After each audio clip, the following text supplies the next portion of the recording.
One, if you live in a capitalistic society, you got to learn this concept. This concept is called income shifting. Income shifting. Income shifting basically means I understand that in America, I only get paid in three ways, or there are three types of income I can generate in a capitalistic society.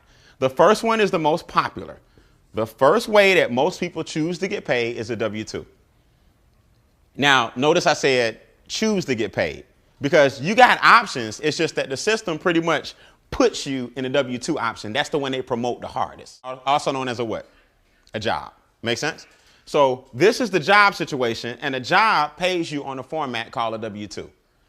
The second way you can choose to get paid in America, notice I said choose, is because you have a choice, is a 1099. A 1099 is also known as a business or a small business. We're going to show you the advantages of a 1099.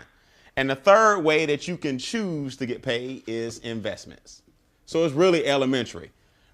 Investments, also known as capital gains, appreciation, dividends. The goal for all of us in this room is to take your money from your W-2, invest it through some type of business, and ultimately end up where all your money is making you what? Making you money. That's where you want to end up. You want to make it where the majority of your income is coming from investments. Here's why. A W-2 is taxed the most out of all three income streams. A W-2 is the one that says, I want the government to take my money off the top. So I'm going to give the government 28 to 33% of my income before I see a dime. Now, here's my thing. There's nothing wrong with a job. There's nothing wrong with a W-2. Just know that that's the game that you signed up for when you had more choices. But again, if you have a W-2, it's no problem, but start making your way this way so you can give yourself a pay raise, and we teach you how to do it. This guy right here says, you know what?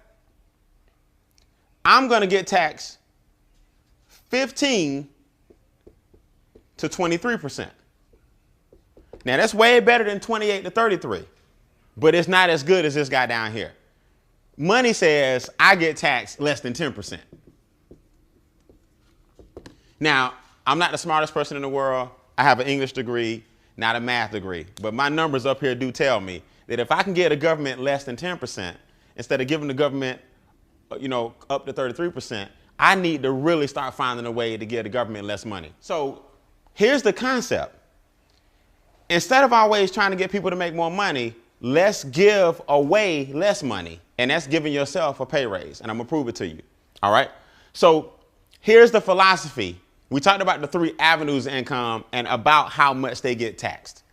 Here's the philosophy of each of these different organizations, or each of these different individuals, I should say. I'm sorry. This person says, I'm gonna work. I work. I pay taxes. Then I spend. That's just the way it is. That's the philosophy of a W-2 person. Robert Kiyosaki said it best.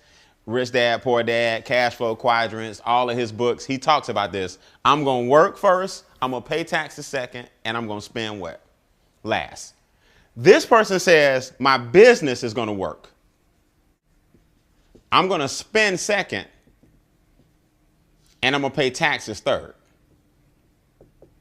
That formula and that attitude alone puts more money back in your pocket because the government rewards 1099s and business people before they reward W-2s and jobs.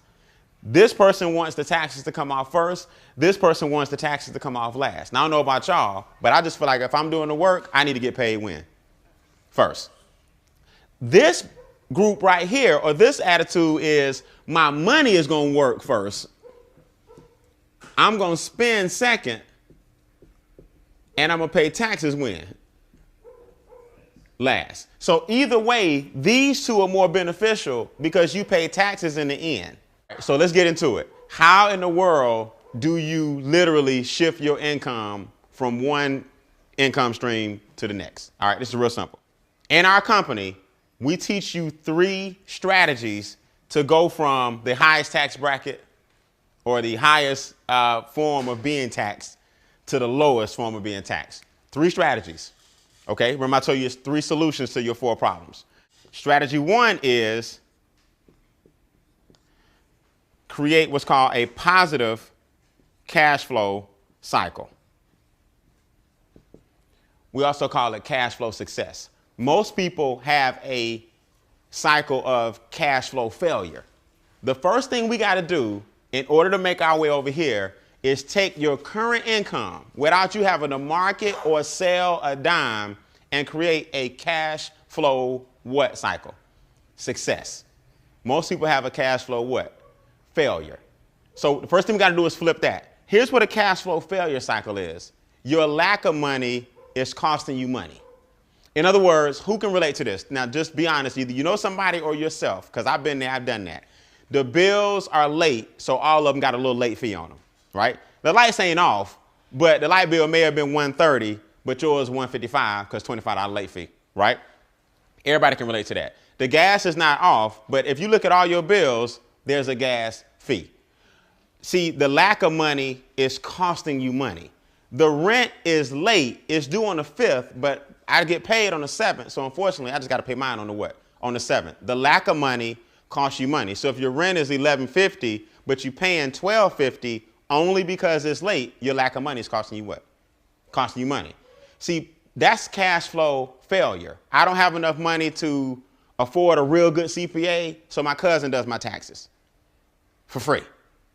And in America, you get what you pay for. So your cousin doing your taxes, that's all good, but I bet you overpaying in what? You overpaying taxes. So because you don't have enough money for a CPA, your lack of money is costing you money. The more money you have, the less money you spend. That's capitalism. So if you go into a car lot and your credit is bad, your interest rate is going to be awful what? Awful high. You go into a car lot and you got $200,000 cash and the Porsche is $90,000, you can talk them what? Down. Your lack of money costs you money. But when you got money, you got leverage. So the first thing we got to do is flip your current situation around so that you got more cash flow coming into your own household. And before we show you anything else, you got to make your money positive and not what? Not negative. I go stroke a check. I know it ain't there, but I'm going to try to beat it to the bank. I swipe my debit card and I'm going to try to beat it. $36, late fee, 40, whatever, $28. My lack of money costs me what? Money. See, here's what people miss.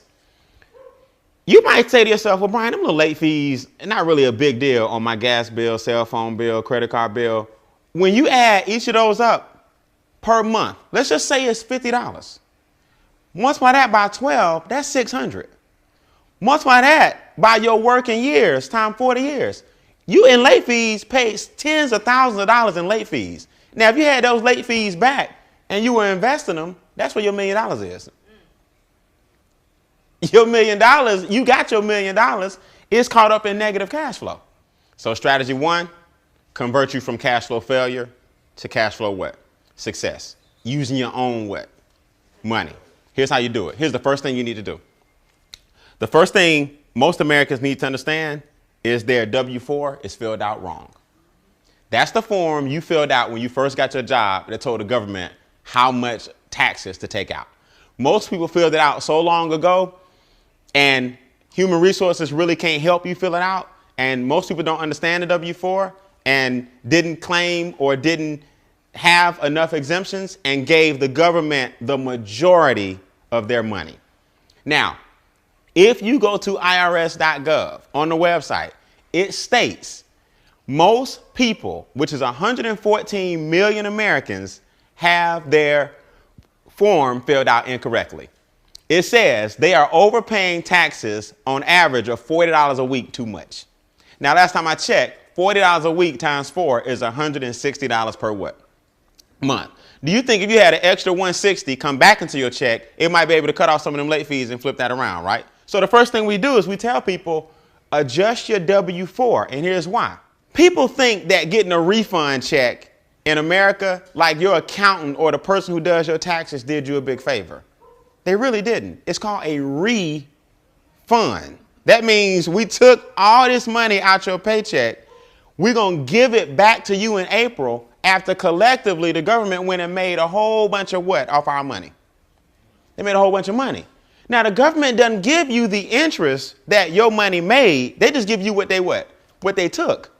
So last time I checked, I don't know anybody in this room that wouldn't, if you owned a bank, you going to lend me some money and then we just going to break even.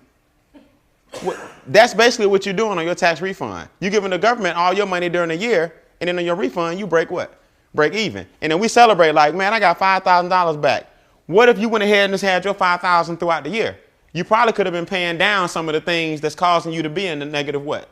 Cash flow cycle. So we tell people the first thing you need to do is take a serious look at your W-4 because 114 million people have it filled out incorrectly. The IRS website states most people may be using their tax returns as a forced savings. Who know I'm telling the truth, right? It's a forced savings. You know it's a big check coming back, and because most people don't have discipline, they look forward to that big check. The IRS website states you may be better off paying down debts. That's on the IRS website. So Uncle Sam is telling you, look, why are you giving all your money to us when you really could be using it during the year to get yourself out of debt? And now you won't get this big refund check in April, but you have money now that you can invest and create a refund retirement account. See the difference? So that's the first thing we teach you. When you adjust your W-4, then we teach you, okay, so let's look at this. We adjusted the W-4, so your income went up, but your taxes went what? Down. Now we teach you how to use the tax money that you were paying and put it on all your extra what? On all your debt. Now your debt is going where?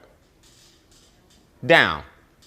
Then we show you how to change your behavior because we have a software where you input all these numbers, real simple, plug and play, and you start seeing the program work. You're like, man, I've been eating out a lot.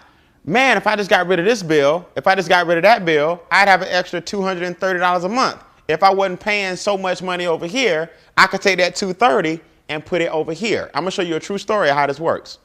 So once your income has an increase, your taxes, debt, and expenses have a decrease, you start flipping your cash flow cycle what? Around. From negative to what? Positive. Give you guys a startling statistic just on this right here alone. If the government is taking a third of your income, that basically means you're working from January to April for free every year, because that's a third of the what? Of the year. So if you're giving the government a third of your money, you're also giving them a third of your what? Of your time. So from January to April, you're working for free. From May to August, you work for the banks. Because since the government took your money from January to April, you end up borrowing May to what? August. So now the banks took the other third. You start getting paid in September. So from September, October, November, December, finally you getting paid because that's the third that you got to keep. Now, I don't know about y'all, but I'm not into waking up every day going to work just to pay taxes and keep the system going and going to work just to pay the banks back because I'm borrowing money. And then I struggle on what's left. And guess what? I haven't eaten yet or paid any bills. That's just what's left. Now we got to live off what's left. Let's put some numbers in here. Let's give you a reality check. You make $50,000 a year salary. Off the top, government's going to take 18. So you take home 32. Now, because the government took 18, you go float the rest on a credit card. So you trying to get your 50 back, but you borrowed it. And you know what you borrowed, you must pay back. So you gave 18 to the government. You gave another 18 to the banks, but you still feel like because you borrowed it, you feel like you make what? 50. But it's paper money. It ain't real money. It's paper money. So you got to end up giving it back. So in reality, we got to take another 18 off. So now you got to live off 14 off your $50,000 a year job. That's just the way it is. So now you got to eat, travel, and do everything else with this. That's why most Americans, when you jump in this game right here, the rat race began the minute you got in. So how do we fix it? Here's what people I'm gonna give you a success story, then I'm gonna tell you how to correct it.